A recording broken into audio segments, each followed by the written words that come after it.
welcome to another episode of the Wrist Cheese Radio Podcast, a podcast dedicated to orological hot takes, taboo topics, and unpopular watch opinions.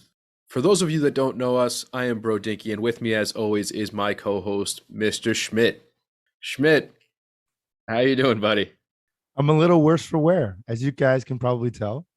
I have no voice yet again. So this is the second episode that we are recording where Schmitty is basically half a Schmidt.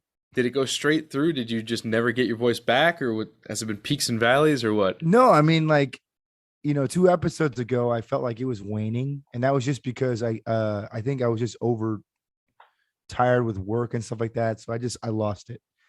And then, last episode, I felt like I regained it, came back, and I had, nice range, if you will, of voice. But yeah, daughter got sick this past week, so pass it on to good old dad. So here we are. No voice again. So there you go. Other than that, how are things going? Things are going good, my friend. Other than my voice, it's all kosher. So no problems for me. I feel good. I just don't sound good. So there you go.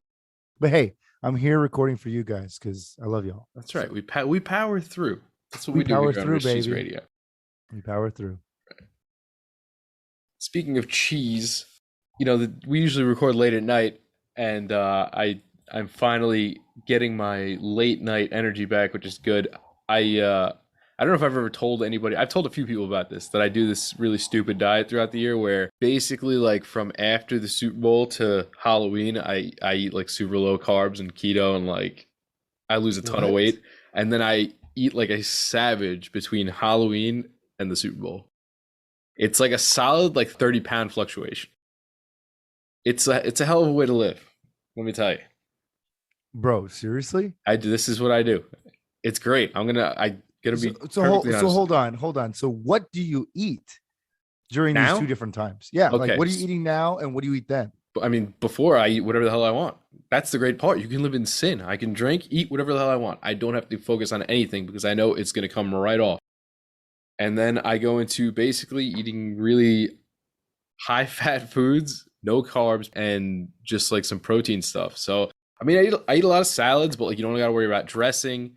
You can hit all your vegetables with cheese sauce. Like you can eat cheese sauce. Yeah, dude, because it's just high fat. As long as you don't have like super sugary stuff, you're good.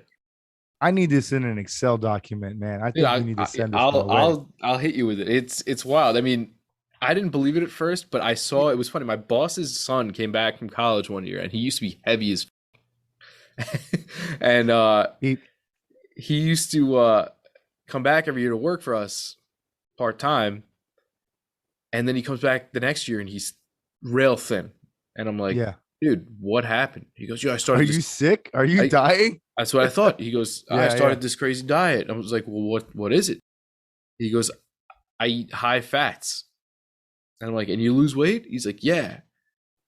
I'm like, okay, so this clearly works because this kid did it. So I start doing it. You can crush bacon. You can crush cheeseburgers. As long as you don't eat the bun, like it is wild, but it works. And it gives you sick amounts of energy. Like obviously I work long days. Like throughout the summer, I'm working 6 days a week, 12 hours a day. So I wonder if this is kind of like primal type food, right? Because you're eating like fat, but it's like, from what I understand, your body shifts from using glucose and storing glycogen in your liver, and now you're on to basically using fats for energy. Yeah, so you're constantly burning fat and not the other sugary crap. So I guess at first it uses up your fat stores in your body, and then what you're going to do is just keep that rolling with, if I'm hungry throughout the day, I'll just go grab a spoon and have at the peanut butter. Like it's crazy. It shouldn't make sense, but it works. Interesting. Yeah, the only thing you got to watch, not too many beers.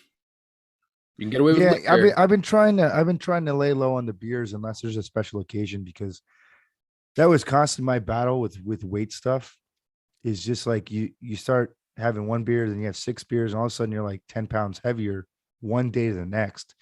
And I've come to realize that like I get super, not that this is a diet show, but you know, get a little puffy the next day. So it is what it is. It's just I'm trying to cut back on that. If I am gonna drink, it's more of the hard variety rather than the sugary, malty or barley variety. So Yeah, and you can get away with that as long as you're mixing with like, your diet type sodas, your zeros and stuff like that. It works.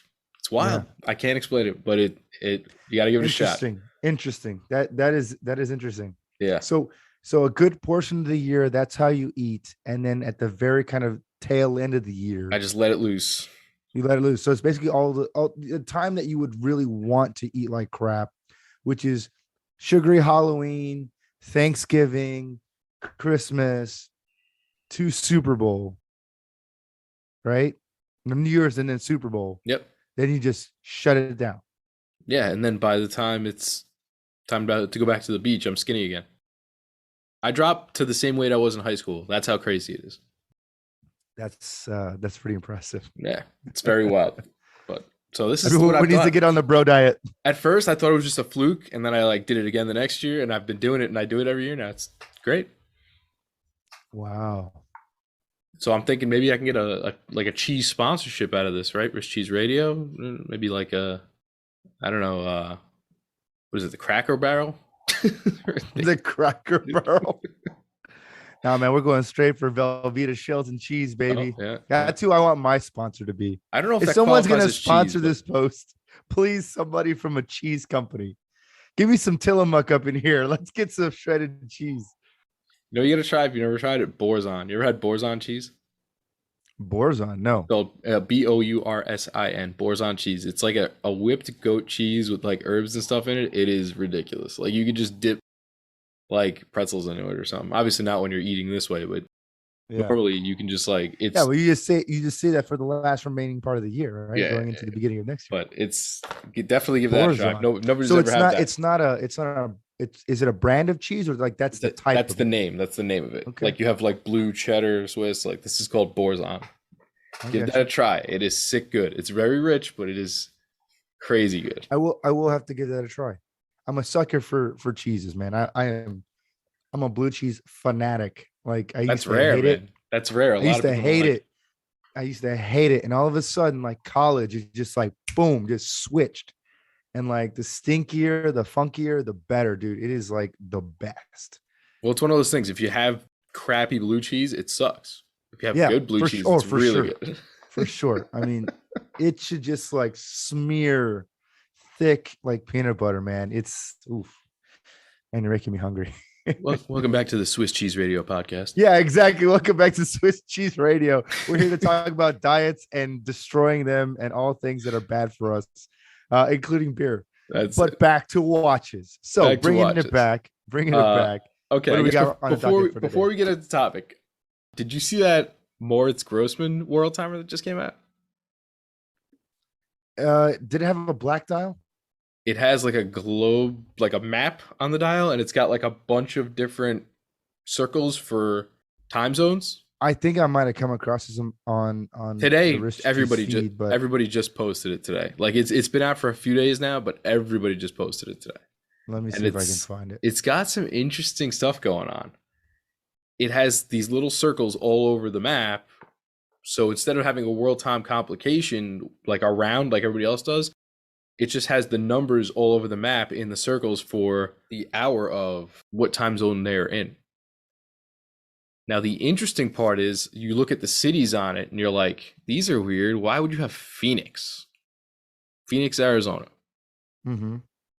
Right. And then you look at the rest of them, and it's all cities that do not observe daylight savings because Phoenix does not. Okay. Yeah. So that way the watch is always right, because otherwise you would have to compensate for that if it was, let's say, like Los Angeles time or something like that. Weird. Right? Weird, but it's a cool looking watch though. I'm digging it, man. And that top left crown, I believe you can independently move the hands with that. So it becomes like a true travel timing watch. Right. It's a pretty cool looking watch, but I was put off at first I was like, who decided on these cities, right? Usually you have like New York, Yeah, yeah, because Chicago, there's like a LA, right? Pretty standard. And then as you go yeah. across the world, it's all capitals and things like that. I'm like, Phoenix, Arizona. I was like, did they drill the hole thinking it was LA and miss? And they're like, well, we're not gonna fix it. We already did. Right. Anyway, interesting watch. Definitely thought it was worth the share. Got a lot of publicity Yeah, today, man, but that's really strange. I sound I find it kind of funny because I was like, yeah, did it have a black dial? No, it didn't have a black dial. It had a gigantic world map on it with little holes. I was like, you definitely Uh, did not see I this. definitely must have missed it. I'm thinking about a completely different March Grossman. But no, this is really cool. It's unlike any world timer I've ever seen. It's But very interesting. man, it's a big boy. It's almost 45 mil. You got to see the somebody posted a picture of the inner wheel because they all have to align. Like the numbers are all over the place. Oh, I could only imagine, dude. It And it's is a wild. manual wine. Whoa. Yeah. 42,000 euros. Yeah, I Let didn't me say I was just gonna get one, but I it's mean, of course, right? I mean, like this is it looks like a was it 3/4 plate from what I'm reading. Let's see here. Movement. Yeah. So basically it's a 3/4 plate, beautifully decorated, but albeit kind of sparse. Really, really good looking watch. Yeah. I mean, I like it. That's cool. yeah, interesting little tidbit before we jump into the main here. Today we're gonna play a little game called Buy and Sell. Now that's not buy and sell in monetary terms. It's more how brands are moving, whether they're trending up or down, if they're stagnant, or if we feel like they just need a refresh. So if you're buying, you feel like a brand is on the upswing, they're doing something great. If you're selling, you feel like a brand is stagnant, or maybe they take it a turn for the worse. We're going to play this little game, kicking it back and forth. Buy a brand, sell a brand. Doesn't matter how big or what they're doing, just as long as they're doing something. I think we both have some choices in both categories. And I guess we're just going to rip them off.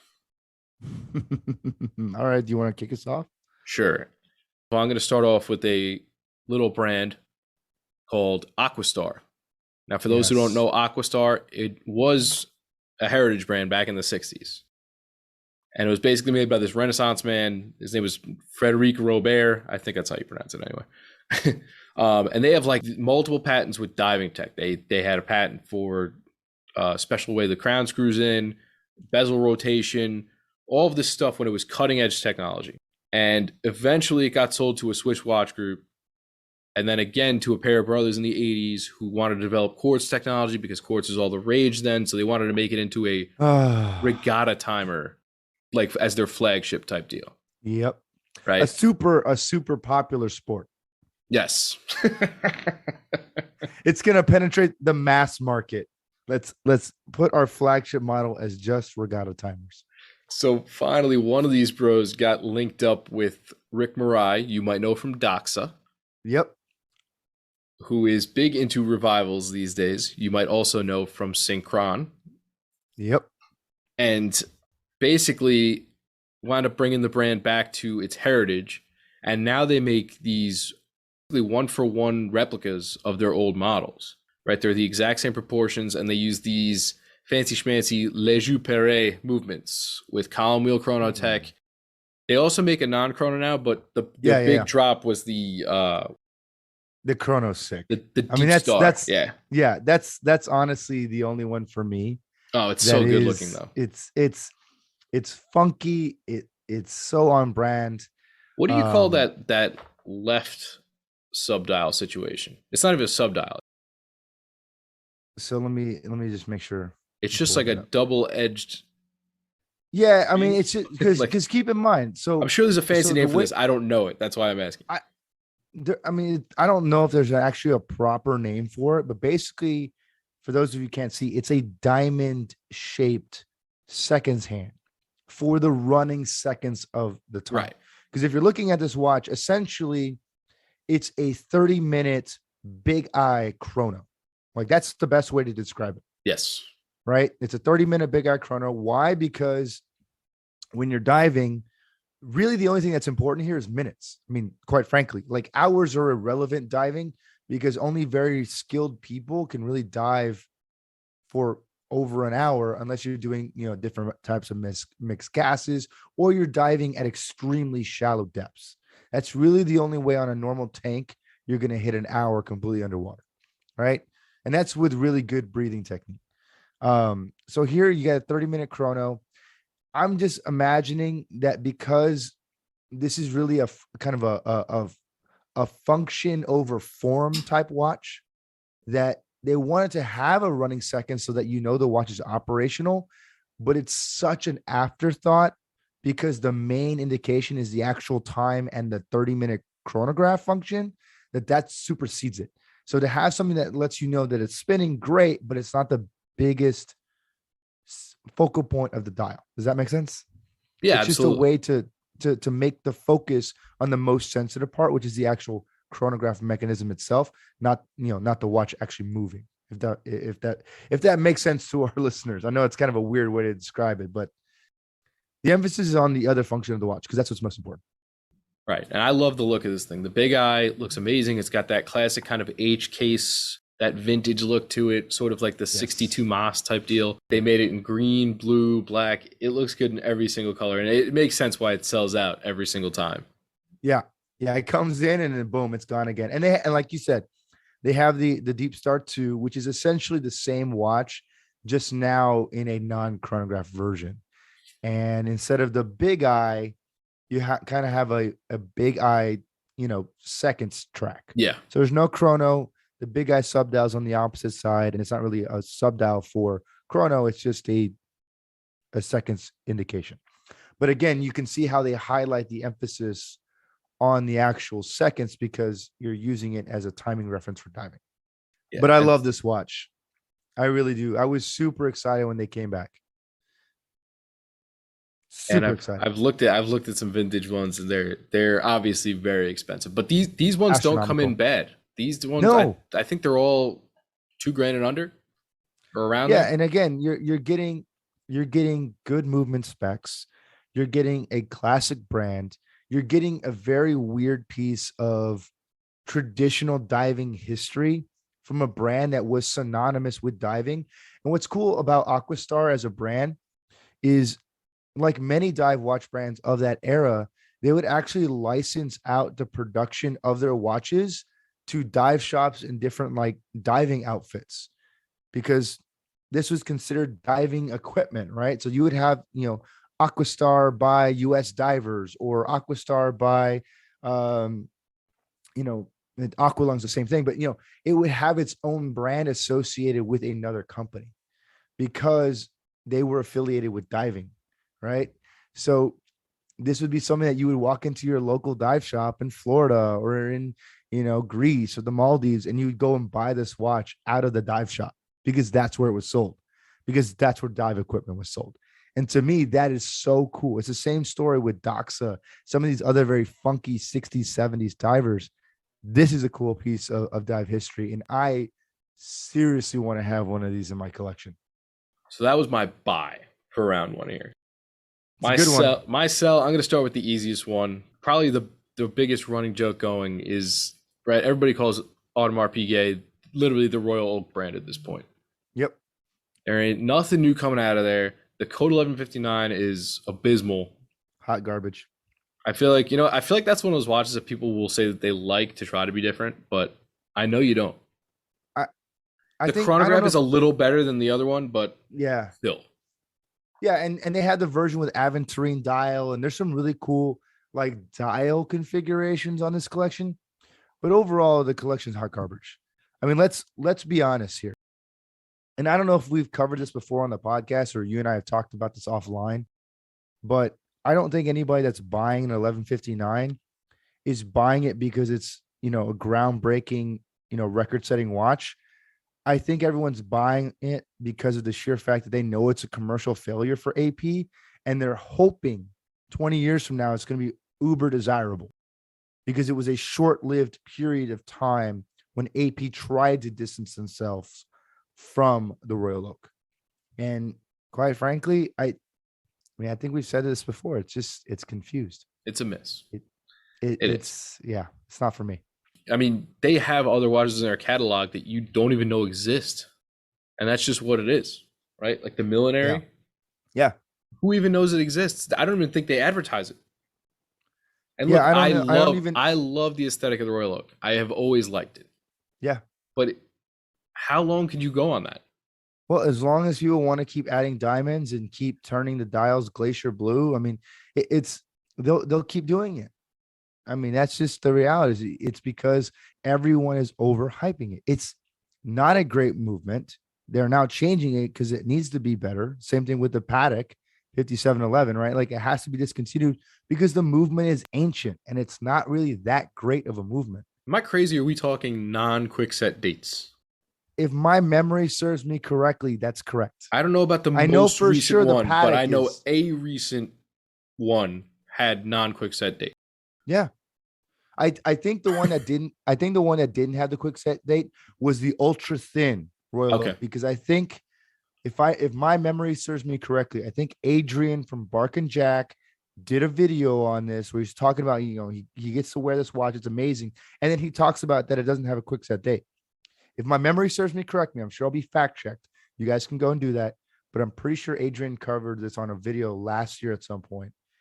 And I remember thinking to myself, how much does this watch cost? And why doesn't it have a quick set date? Oh, well, ultra thin. You know what? Sorry. Give me 1 extra millimeter in thickness for the option to have a stupid date on my watch. I'm sorry. In the 21st century, this is just ridiculous that that's even a thing, you know? And especially at that price point. That's what boggles my mind. AP is, unfortunately, it is a one-trick pony at this point And it's just because riding out in the sunset. they just don't have anything to me that is worthy of ownership. And again, maybe I'm just a hater because I'll never buy an AP, but I know what it's like to wear an AP. I had a colleague of mine who had back in the day an AP skeleton, and he let me wear it for a week. It was a beautiful watch, gorgeous. Seeing, in steel, it had the skeletonized movement, everything. It was fantastic. Had skeletonized AP on the rotor, so like Yeah. it looked really sick. It just, one, it pinched me and pulled my hair on my arm, which is not really saying that's saying a lot because I basically have no hair on my arms at all. It was not a very comfortable bracelet. It looked amazing though in the sunlight when you turn your wrist. I was It gonna was say like that looks like a great bracelet. it glitters amazingly well. It is so beautiful, but it was uncomfortable. It was skin grabby and hair grabby again, and I don't have much to begin with. And when I was out in a situation where I could have potentially been noticed with having that watch, nobody knew what the hell it was. Nobody. Like it was just something like I'm wearing a watch that costs something more than some people's cars, Let's say it's and almost too like baller. nobody had any idea. So that's not really a slight at AP. It's just my experience. I felt like that watch was going to make me feel a certain way, and it didn't. I think that's a lesson you learn in watch collecting is that no matter what you get, no watch makes you feel complete. Right? A lot of people were like, I thought this would just make me feel full and done. And Yeah, I'm still chasing. And I'm like, well, I guess that's just life. I'm with you, man. It's just I don't know what it is. I can't put my finger on it. I like what they do. I respect them. They're obviously a great manufacturer. They have a reputation. Just not me. And that's what it is. And I think if somebody had to put a gun in my head, buy or sell them, I'm selling them.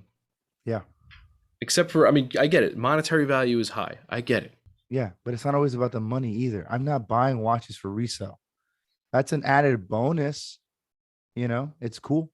Like I did I was looking at doing some updating my insurance policies for my watches, and I was looking at my Doxa sub. I don't know when or where or how, but the market value on that watch is like skyrocketed, Yeah. just out of nowhere. I was looking up the chrono retail market price on it, and it literally like tripled. And I'm like, I don't even know how it's possible. And I was like, well, that watch is now going to sit a little further back in the watch case. It's not going to come out as often because it's basically irreplaceable now. But yeah, it was just funny how things change like that, and it's just like, I don't know. Anyway, I digress. Um, on that note, I guess I can talk about some of the options that I have here. So one of my kind of up and coming watches, if you will, one that I think that more people should really look at buying because I like what the brand is doing is Fair. So I'm sure a lot of people may be familiar with Fair. If you're not, it's a UK based independent brand. They're relatively recent. I think what maybe the last 5 or so years, I would say. That's just me being conservative. I didn't look this up, but it's a cool brand. And one thing that I really appreciate about them is yeah, they're doing some movement things. Yeah, they're doing some cool case design things. That's all well and good. But for me, the most strong attribute of Fairer and what I really resonate with is they have their own design language. They do. They play with colors, specifically primary colors a lot. They have a great way of this kind of almost whimsical take on traditional watchmaking style.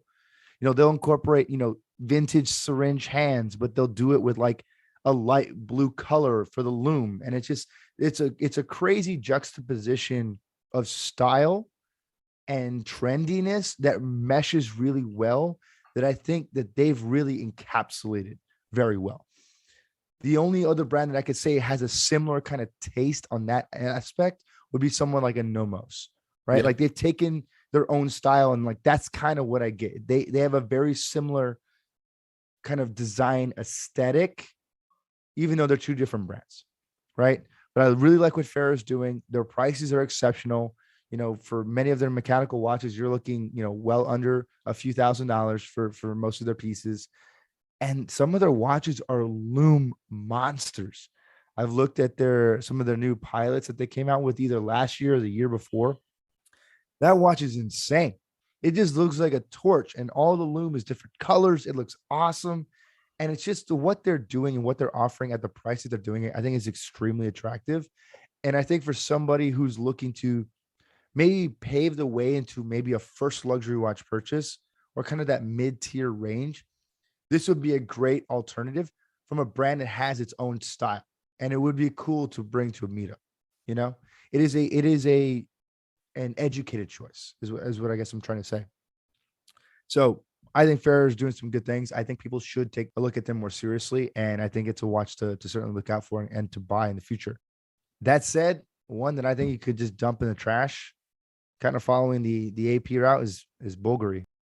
They just not doing it anything for me. The Octo series, I get it.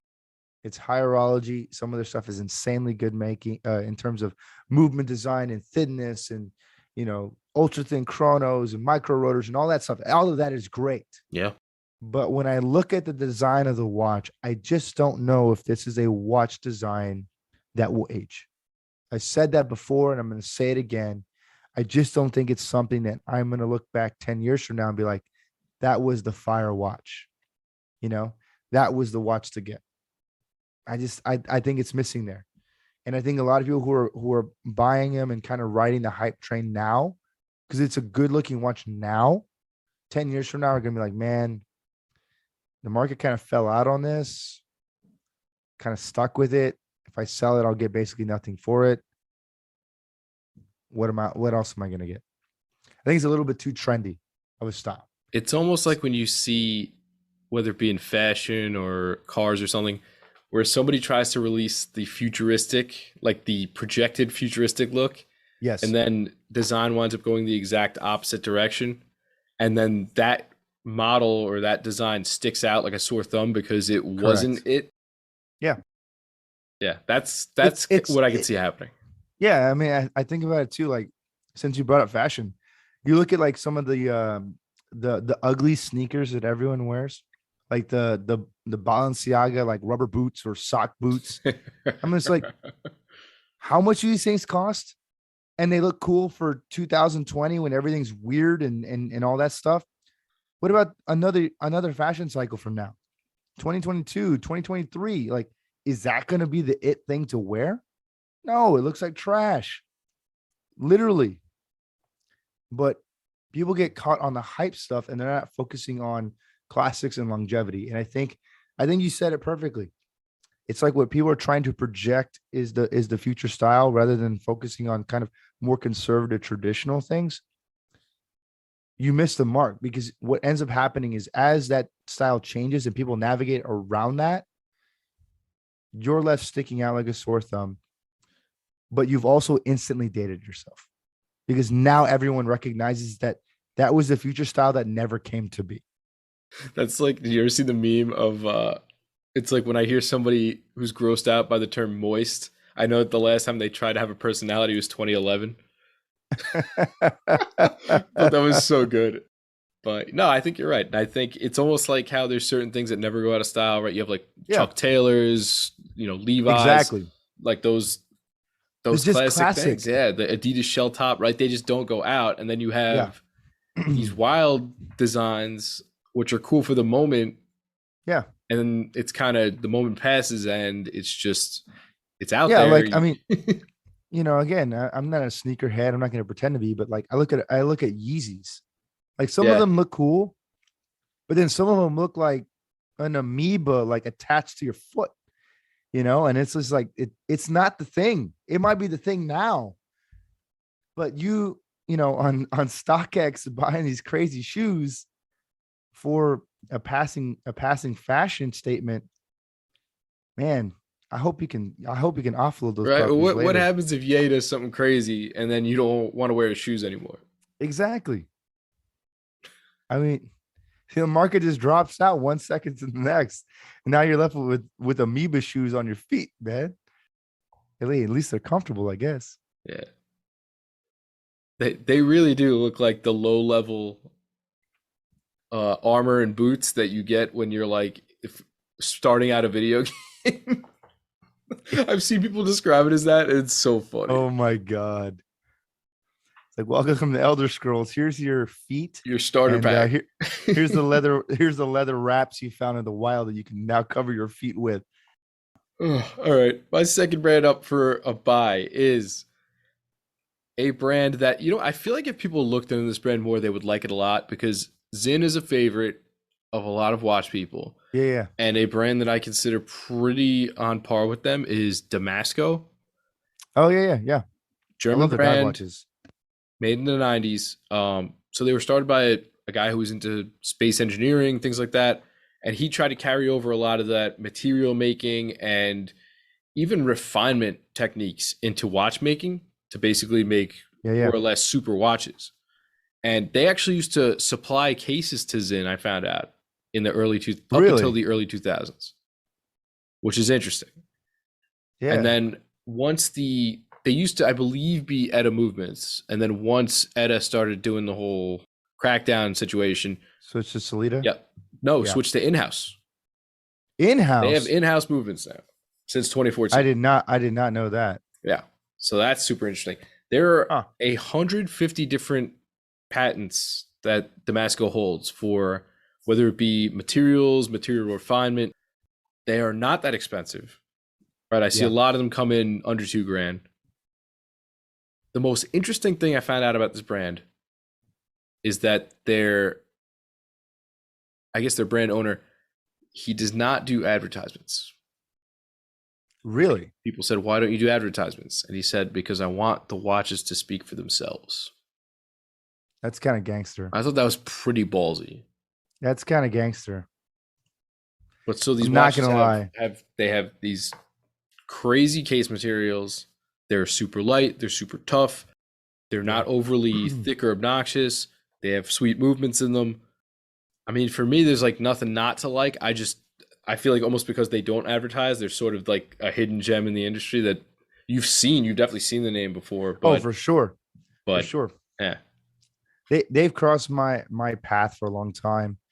Um, one of my collector friends that is into watches, he's owned some Zins, but he's moved them on. He's sold them off. He's the kind of guy that will buy a lot of stuff just to kind of see it in person yeah, check it out. and then check it out. And if he likes it, cool, he'll move it on. If he doesn't, and he takes a little bit of a loss on it, um, whatever. It's kind of the way he does it. He's a good guy that way. But this is always one of the brands that we've talked about that I've just never personally seen because again, I don't know anybody that owns one. But from all the stuff that I've seen on forums, all the different kind of meetup stuff, people that own Damasco love the watches. Yes. They're awesome. And they came out with a modernized kind of diver style within the last few years. I think it was kind of like a blue and orange or like a yellow and black that I really liked. But I guess that one is gone now because now they have like a completely murdered out version in all black, which is even cooler. Like Well, these this are looks sick. those over-engineered tool watches like to a T. Like if that is your thing, this is your 100%. sneaky brand to buy. This one looks sick. It's the D sub 50. It's literally a sterile dial other than the date and Damasco. That's it.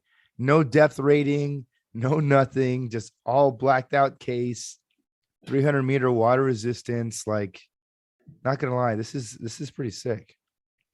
Yeah, very cool watches.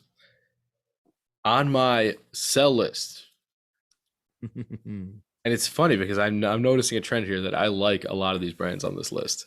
Unfortunately, just certain things like stagnation, I feel like plague these companies. And one Yeah. company that I bought a lot of watches from that I still own is Tudor. And I love the Black Bay. I love the variants of the Black Bay, but how many variants of the Black Bay can we do? How long can we ride the Black Bay train for? Yep. Right? Yep. The dress lines are lackluster. I'm just gonna say they need a ton of work. As I've said before, I feel like if they went back to their retro heritage designs on the dress models, I feel like they'd look really great. But it seems like they're just kind of pushed off to the side. Maybe people don't look to Tudor to buy dress watches, so they're just not that popular, so they're not a priority. Yeah. And again, the Black Bay is great, right? The 58, the GMT, different case materials, all of the Yeah, place. I mean it's not a bad watch. No, Nobody's and- arguing that. And I love the Pelagos as well. But like, how much can I hear about your heritage and drawing back to the snowflake and oh, we look what we did. We took the chrono, we put some gold on this one. Like it's the same. It's like they just take the playbook and they're like, okay, now it's your turn, and we're gonna put a steel and gold version of you. We're gonna put a blacked out version of you, and then we're just gonna get cute and do silver, gold with a green bezel. Like, Yeah. I feel like they need to almost get away from the Black Bay to establish themselves as. I could same- not agree more. I understand they're not a complete one-trick pony. They have a couple other real solid watches, but it gets very stale after a while. And again, Yeah. I'm a huge fan of the stuff that they have. And But it I just and feels I'll like say, stagnation. yeah, I'll say this. I'm really kind of curious to see what they're gonna drop this year. And I know we had kind of touched on this last episode about the upcoming watch events. I think the next major watch like showcase is going to be at the end of March going into April. I can't remember which one it was that I looked up, but it's going to happen.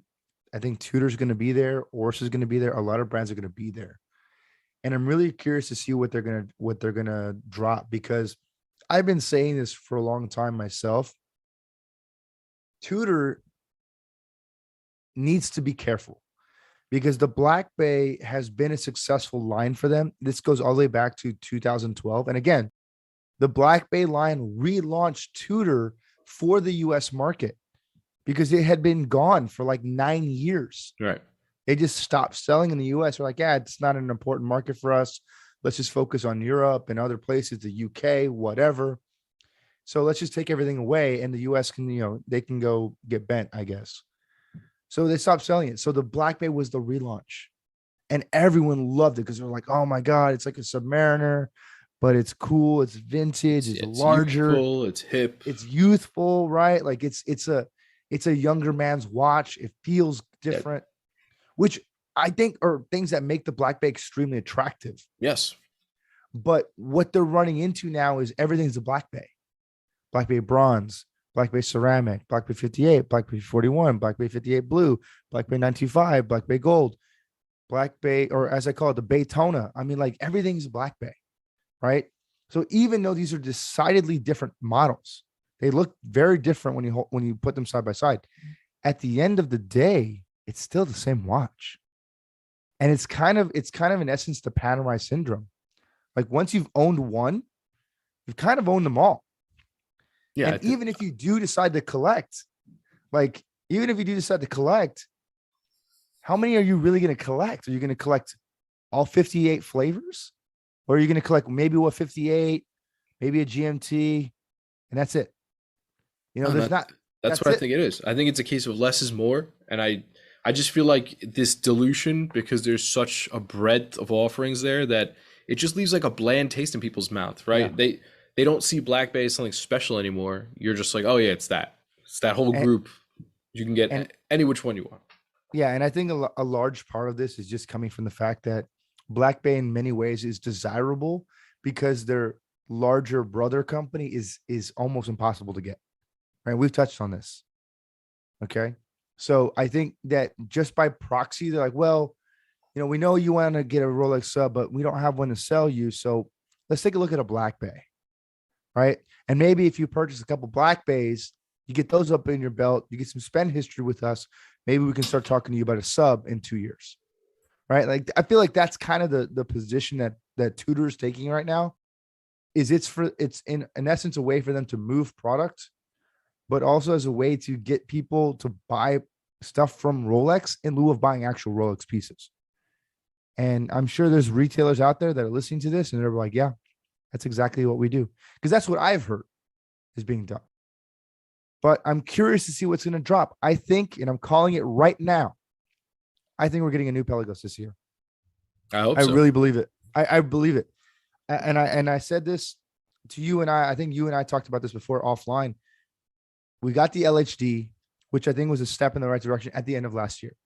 Their social media campaigns and marketing right now is literally Pelagos, Pelagos, Pelagos, Pelagos. Everything's about Pelagos right now. So for me, I think we're getting a refresh of the Pelagos, and I want to say that it's probably going to mirror in some way the case format of the FXD. I think you're going to lose the fixed lugs, but I think you're going to go to the smaller case diameter, the thinner case No date. profile, no date, Yeah. graduated bezel, I can see because that. that's what everyone wants. I think that's what we're getting. I think it's what we're getting.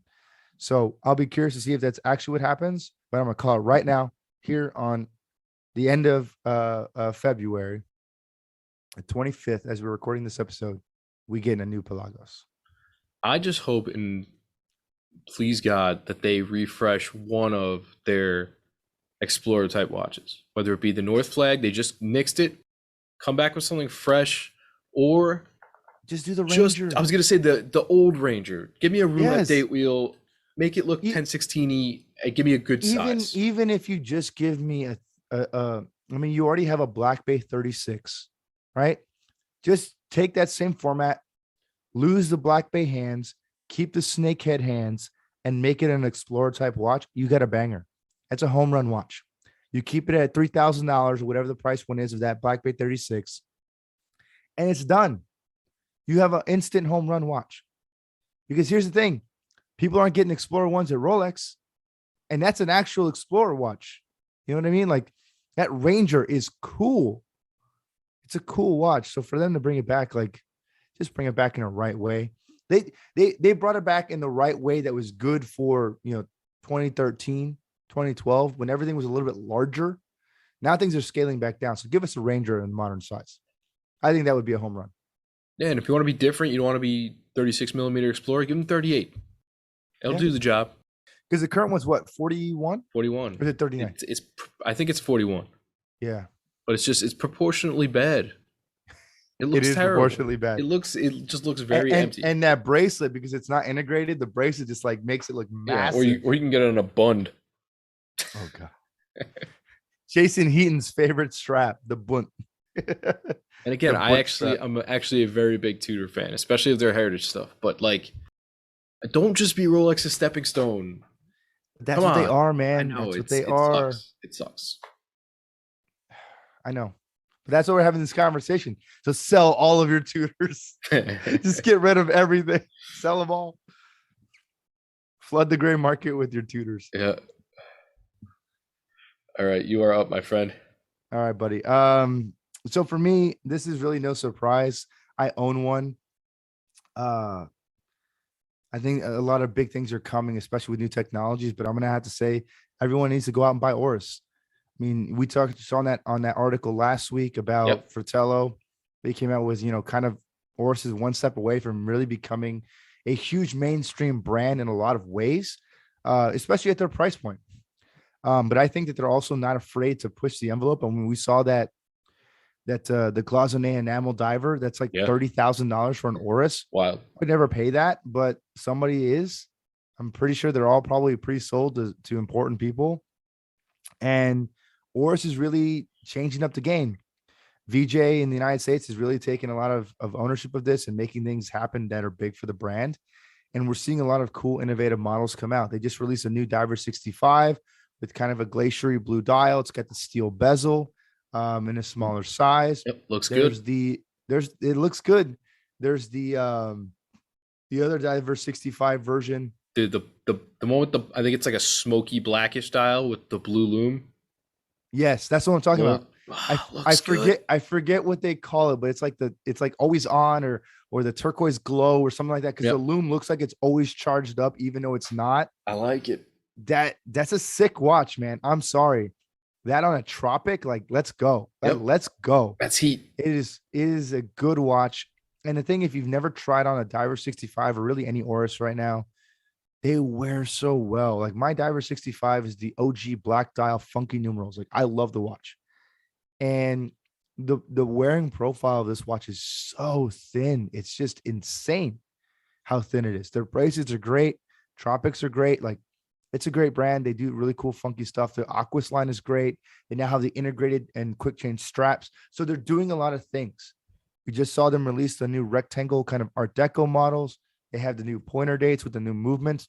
And they're doing a lot of stuff with in-house movement technology, things that are anti-magnetic, big power reserves. So they really are pushing the levels of technology.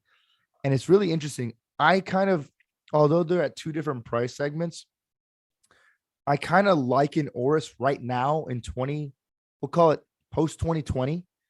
Obviously it's 2022, but post 2020, in this frame of mind with technology, focuses on materials, things like that, I liken them to Omega back in the mid 2000s, right? The 2005, 2007, Okay, right when so they started going back to in-house Yeah. movements, silicon, all of that stuff. Like that's kind of where I see the parallels here.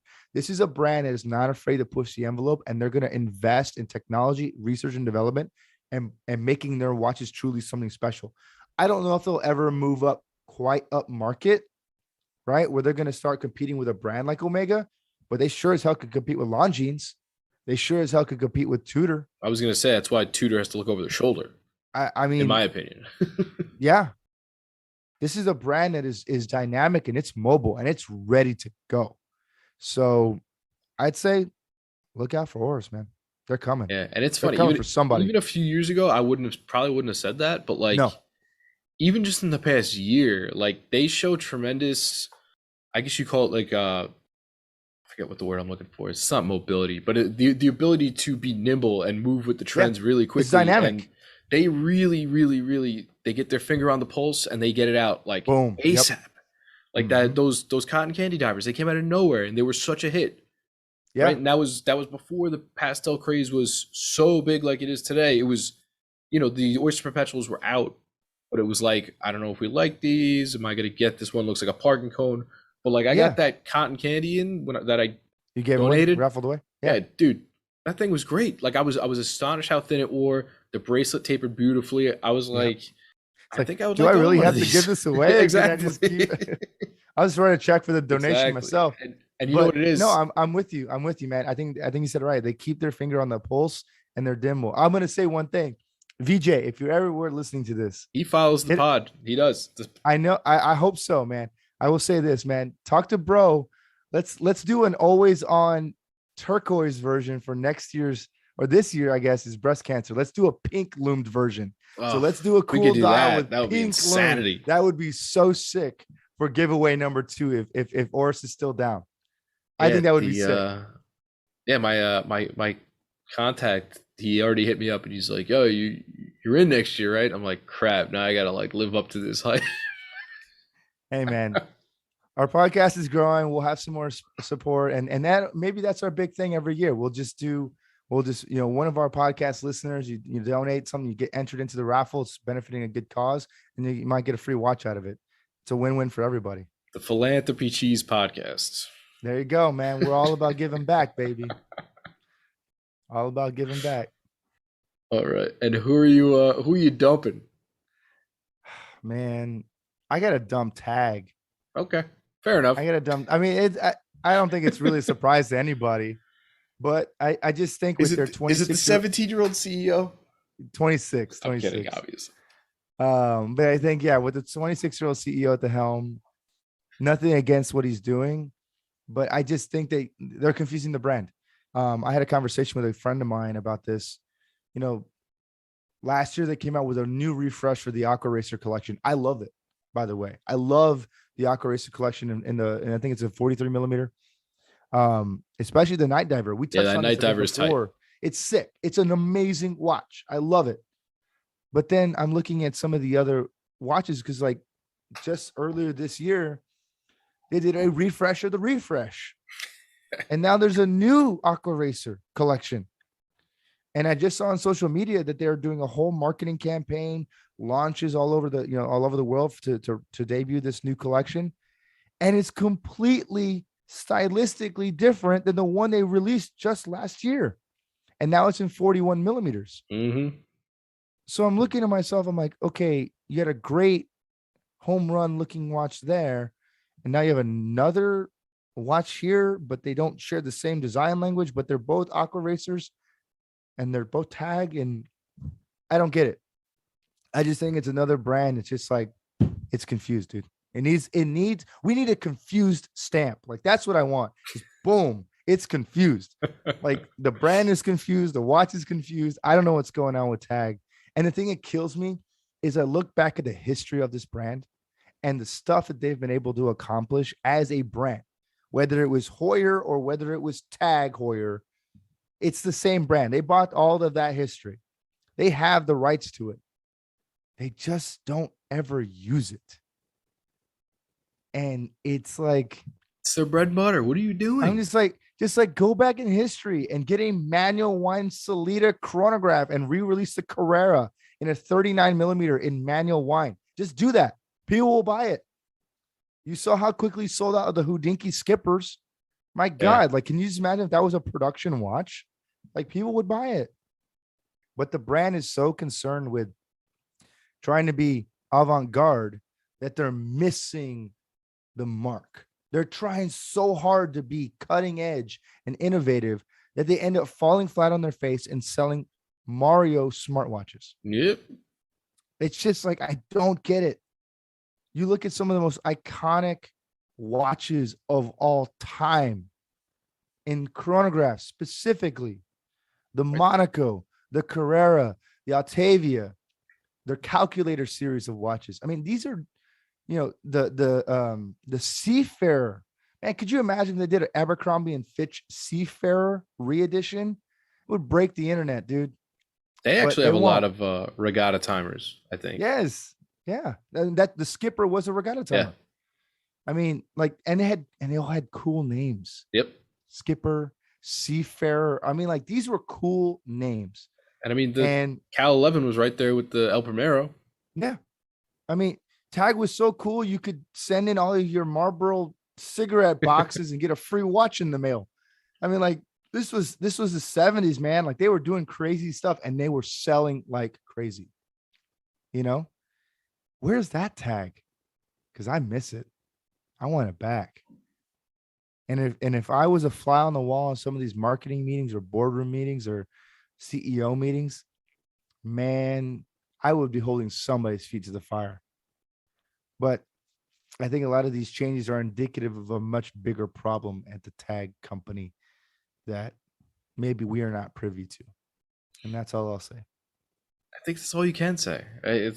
I almost feel like they suffer from that same thing with we're trying to predict the future and we don't know if it's going to go there. And meanwhile, if we just played up on our history and whether you refresh an old idea or just straight up, I mean, the re-release is all the rage. It has been. Find some cool stuff. You got a big back catalog. Yeah. Do you remember the isograph? Do you remember this I'm scandal? trying to remember what it looks like.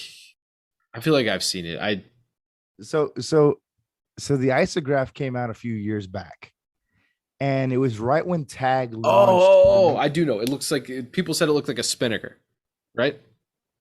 It had like a bezel, like a colored bezel on around the outside. Was it that one? It had a rotating bezel, Okay. but it was designed kind of like a pilot field watch, if you will. Was it branded But as it like an was Autavia? Even though, yes. okay, yeah, Okay. So I don't. Are you familiar with this? With the issue with this watch? yeah. I remember it had a big issue and it had to go back. I can't remember what it was because I just kind of laughed it Okay. off. So if you Google, there are photos of this watch. They have on the dial Octavia and an isograph. Okay. So what's interesting about this watch, and this may be a tidbit of information that people probably don't know or they just missed it altogether. But this was supposed to be Tag's new launch into a new generation of technology for the brand, specifically making anti-magnetic movements. Okay. And the way that they were going to do this is by introducing a new type of hairspring material made out of carbon, kind of like carbon fiber. Yeah. This is great because carbon itself is not a metal, it's impervious to magnetism, so on and so forth. It's kind of like silicone. The only major difference with carbon and silicone is traditional hairsprings that are metal, you can actually bend them in a process of what they call poising to make sure that the centricity of the balance wheel oscillates back and forth in a symmetrical format. That makes sense. So watchmakers will bend the hairspring to make sure that it oscillates concentrically. Well, you can't do that with silicone. Once it's made, that's it. That's the geometry. You can't change it. If you bend it, you'll break it. So traditional watchmakers don't really like silicone because this is an old technique that they've mastered over the years, and they can't do it with silicone. So Tag was like, you know what? People are doing silicone. We're gonna do carbon, and we'll be able to poise it. They can be adjusted and all that stuff to make it even more accurate, right? That was at least the idea. And because it's not metallic, it's impervious to temperature fluctuations, magnetism, so on and so forth. So they released this watch in a whole new collection called the Octavia Isograph. Well, they hit the market and they started selling. They got so much press coverage by I everybody. remember. Houdinki, A Blog to Watch. It was everywhere. And all of a sudden, as quickly as they had come, everyone stopped talking about it. And what's crazy is all of these hairsprings started catastrophically failing. No. They were just like breaking, and they were breaking at the point in which they were attached to the actual balance bridge. They were literally shearing off and just like breaking themselves. So Tag literally recalled all of the watches. Like any retailer that had them in stock, they were immediately recalled back to the factory. They were trying to diagnose exactly what had gone wrong with these watches. And ultimately, they were going to try to fix them and send them back out. It didn't work. Nothing worked.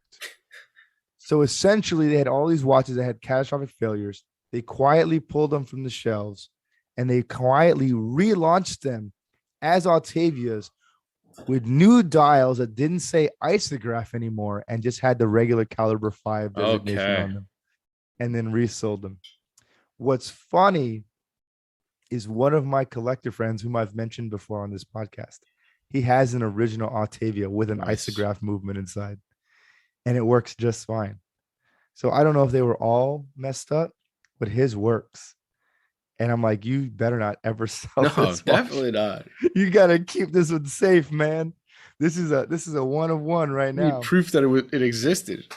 Yeah, exactly. It's funny, like you can find images on it. People covered this watch. Yeah, no, I And remember. all of a sudden, like it. nobody talked about it. And it was a scandal that never really broke out.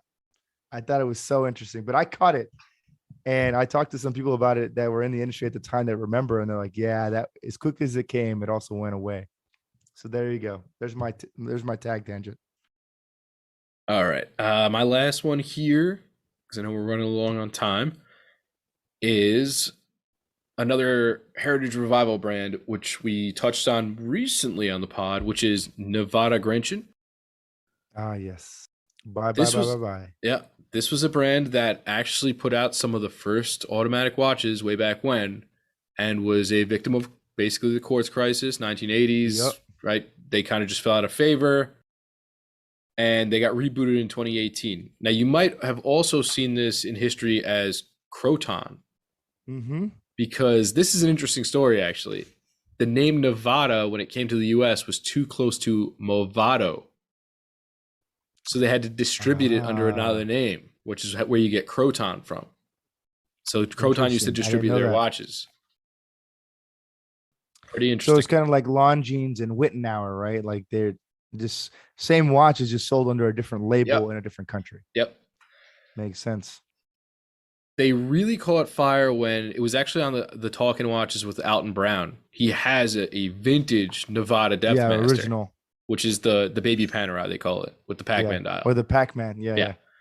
They really got, like, people were like, what is that? Right. So they got some real good publicity there. So they reboot in 2018. And they now have the Depth Master. They have their basically their bread and butter model, which was the total mouthful here. Chronomaster Aviator Sea Diver. It's a 200-meter chronograph. With a broad arrow hand. Yeah, broad hour hand. It kind of looks like a mishmash, but it's pretty cool. It's super cool. And it's small. It's a Yeah, small they're not case. big. They're not big watches, which is also kind of cool. And I And then you love the have the names. they have the Antarctic, which is like their sort of polar exploration concept. Then the one you were talking about, which is the Super Antarctic, which is Yeah. actually really sick, which is kind of 1016 ish. But it also has, if you've seen, they have a variation because they offer variations in every single one of these models.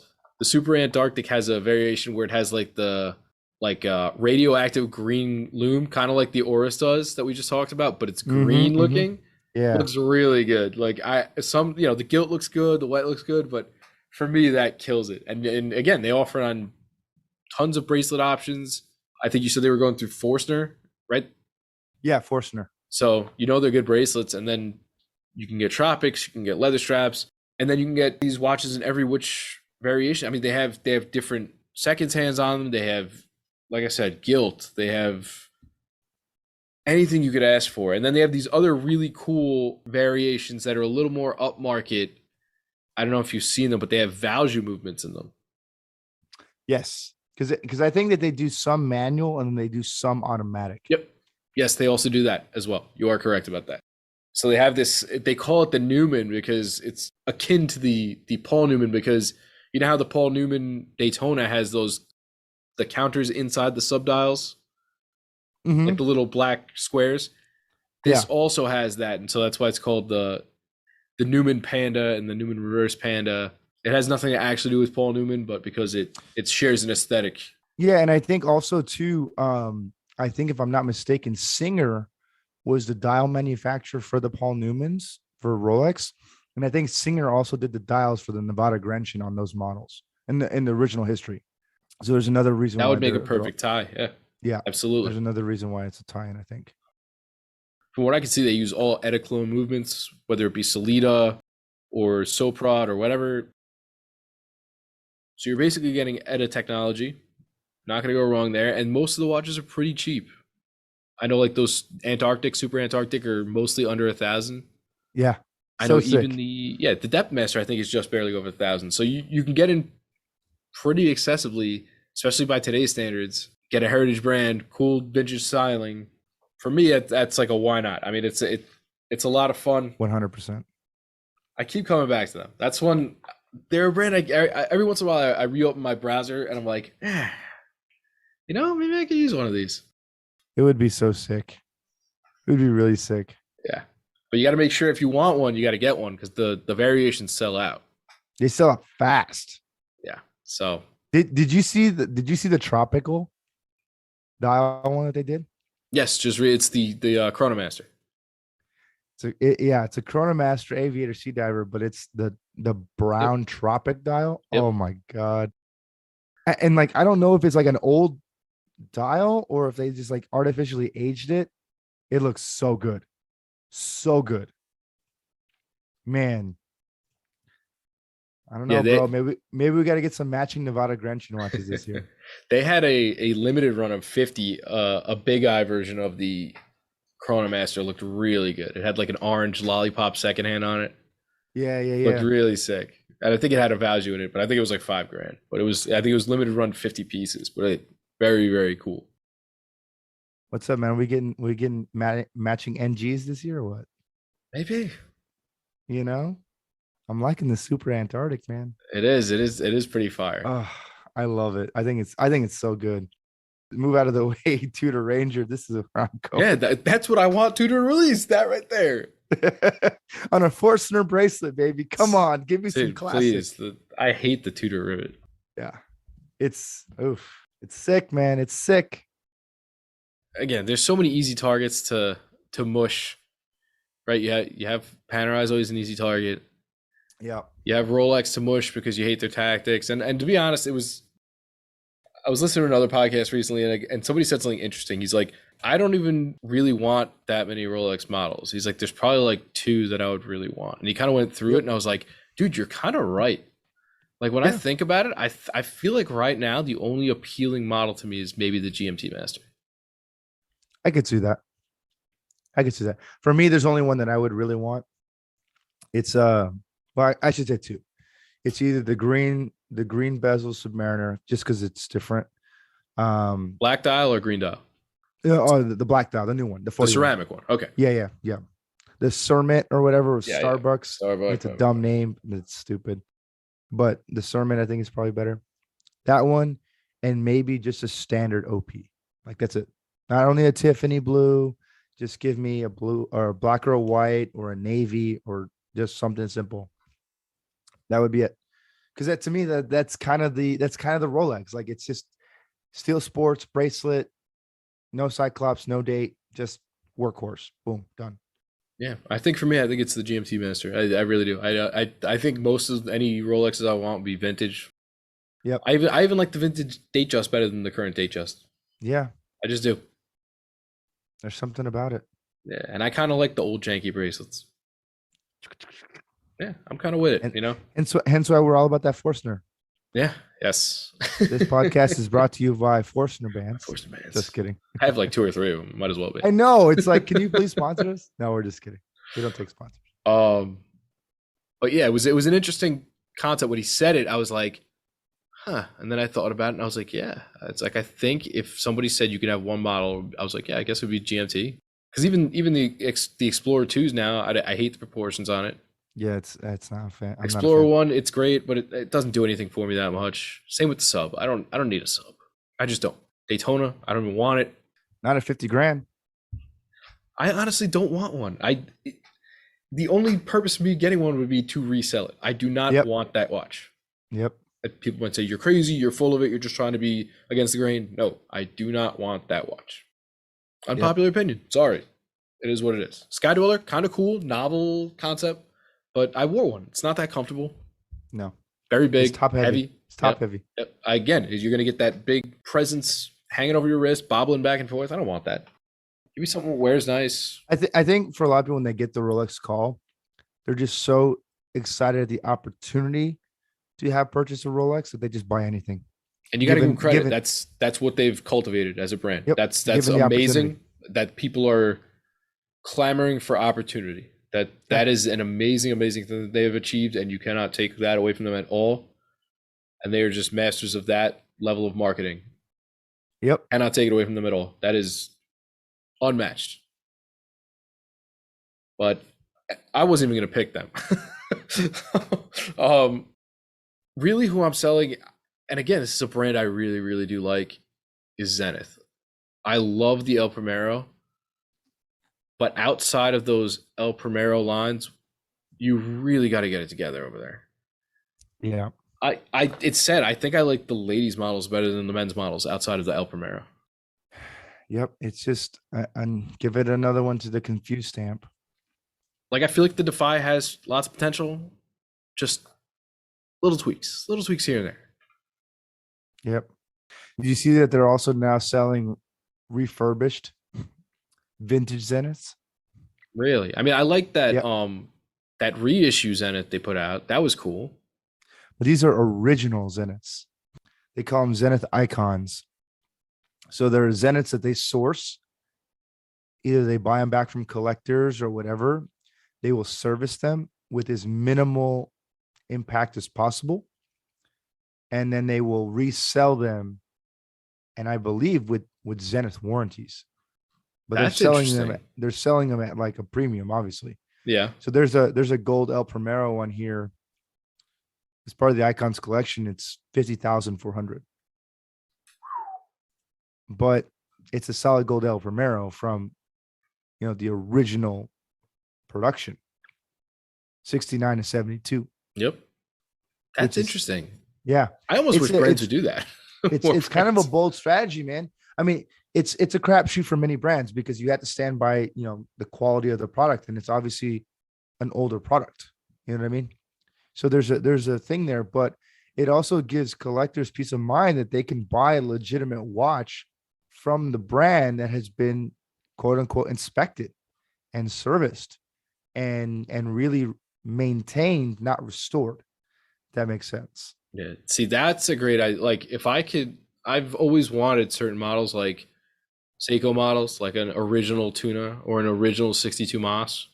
Yeah. But like those watches have been so heavily worked on. Yep. I'm not an expert enough, nor do I want to burden somebody else with doing that for me. So I just stay away. But they have their reissues. I don't know. I just these something about the original. Like if Seiko ever did that, I'd have to maybe take a look. Yeah. Again, it's just peace of mind. But I mean, I think you said it right, man. Outside of their El Primero line, specifically the Chronomaster El Primero line, I'm with you on this. I'm with you on this. I think some of them are really nice and they're good looking, but it's usually the ones that look like vintage watches, you know? Yeah. Because outside of that, Again, the futuristic stuff. yeah. Yeah, man. Outside of that, And I love the El Primero. I do. well, it's a beast of a movement. And like, how many watches are you going to get with that many colors on it, and it actually works? Yeah. Right, like the 3 different color subdials, chrono seconds hand, the dials another color. Like there is so much going on, and yet it is awesome. Completely agree with you. And the proportions are so good. Yep. They're so good. But yeah, I would love if they could just give me some other stuff. Yeah. Don't be AP. Yeah, man. It's just you look at the Chronos and you're like, yes. And then you look at the Defy and you're like, no, anything but that, please. And some people really love the Defy. I'm just like, it's just not for me. Not for me at all. But that's it, man. I got nothing else. Yeah, I mean, I'll throw honorable mentions real quick. I mean, obviously, Zinn has been a favorite for a long time, but even them coming up market, constantly developing technology wise, and obviously, as a result, raising price as well, which is not great for us collectors, but it seems warranted in the idea that they do put a lot of work into their watches. Close to my heart, Grand Seiko. I feel like I just love Yep. their dial work, their innovations in that realm. I speak enough on them. I don't think I have to delve into that one. And then Breitling. I think you got to give shine to Breitling. I think Absolutely. with their new management, I think they're really doing great stuff. Men and women lines look good. I think they are moving into the future in the right way. I think they're doing futuristic, but not off the wall futuristic. They're doing Yeah. trying to be classic, but I just want to see bring the it next into the tier for present. them. I want to see the next tier for them. They got the aesthetics down. Now they need to bring the technology. Yeah. That's going to be the biggest deciding factor for Breitling in the future. So I'm curious to see what they're going to do. And it's tough. And it's tough for them because they exist at a weird price point. Right. Right? All those cool watches that came out with the BO1s in them and everything, they're expensive. They're all like 8+. And they're still expensive. That's the other thing that blows my mind. Usually once brands, they have a big R&D investment into a movement manufacturer, they develop a new technology, whatever it is, the initial run of that watch is going to be very expensive because that watch has to absorb that production Yeah. cost. Yeah, it does. But the BO1 has been out forever now. So why hasn't the price of that movement started to come down? In some cases, it's gotten more expensive. So it's going to be very interesting to see how they can bring down the price of those movements and bring up the price slightly of its lower volume stuff while matching it with new technology that's going to make it feel relevant as the industry starts to shift. Because I guarantee you, this is going to be the next change. It's going to be the technological revolution. Everyone has mastered the aesthetics. Everyone has mastered iconic nature. Everyone has mastered, vintage reissues. How do we bring them forward? It's going to be tech. It's going to be materials. It's going to be anti-magnetic protection. It's going to be, movement design. All of that stuff is going to be coming forward. And if brands aren't looking at that or focusing on it now, they're going to be behind. That's my thing. That's what I'm calling. That's what I'm predicting. I think you're right. And I think you could tell from this year, whether you're looking at, what do they call it? It's the Datora, I think. Yes, the Breitling, right? Yes. Like that kind of looks like a Patek. Yeah. Great looking watch, right? But they introduced all different color palettes, right? That pistachio green. They were on the ball with that ice dial. They put that ice dial on a few different models. They came out with those mini chronomats in different colors, mint, orange. Like they look good. They're at least on the cutting edge of trends, where I feel like they used to be kind of like a little bit behind. Yes. I agree. I just think that now they need to push forward and bring their aesthetic nature in line with the technological factor. I'm with you. And I'm not just talking about technology in terms of complications, because that's been done. That's easy to do. It's now making new materials, new construction, refining, new movement design. Exactly. And that's going to be where people are going to start to see where their dollar really goes. And unless you're able to deliver that, you just see that's going to be a change. Yep, exactly. I mean, you look at Oris, right? We talked about that. I'm not going to beat this anymore, but you look at Oris. I'm willing to spend more money on a Caliber 400 because I know what went into it. And for me, that's a movement that's going to be synonymous with the future of Oris as a brand. Yeah, that's going to flood all their lines. We already saw it with the Pointer Date. They have an adaptation of that movement in the Pointer Date. Makes sense. That Caliber movement will be in everything at some point, and it will spawn other movements to come after it. So, like I said, I think it's a pretty, similar comparison when you look at Oris today versus Omega in 2007. It's started with the Caliber 8500, and since then, they've expanded into silicon hairsprings, master coaxial movements, master chronometer movements. All of that's originated from that Caliber 8500. And speaking of Breitling, just a quick note. I don't know if you caught, Fratello dropped an article this week about basically picking up watches that'll get you respect under, I think it was $5,000. Yeah. I'm into that. Open the article. First two watches. Do you know what they were? If you go back to our episode where we did similar idea in different price ranges, are under 5,000 watches. Yeah. Breitling, Heritage Super Ocean, and Longines Spirit. Your pick, my pick. First two watches in the article. I was like, gotta love it. I said, hey, at the very least, fingers on the pulse, right? Hey, we're on brand. That's it. That's all I care about, right? Accurate. So there you go, guys. We're not just blowing smoke up your butt. We kind of have a little bit of an idea as to what we're doing. Maybe just a little bit. Yeah. And other than that, I think I would just like to give a quick thanks. This week specifically has been our best week yet. I keep a pretty close eye on the analytics. It's a fun little game I play every week to see if we beat the previous week's high. And it happens every week, especially after our last week's debate and talk about consuming content. We appreciate you consuming ours. Yeah. Right. As I said, everybody's kind of got limited time nowadays. So checking in with us, greatly appreciated. Thanks for tuning in, and we'll just keep cranking it out. So you just keep joining us. Thanks, guys. I appreciate it. I think we are out. Schmidt, another one in the books. Be good.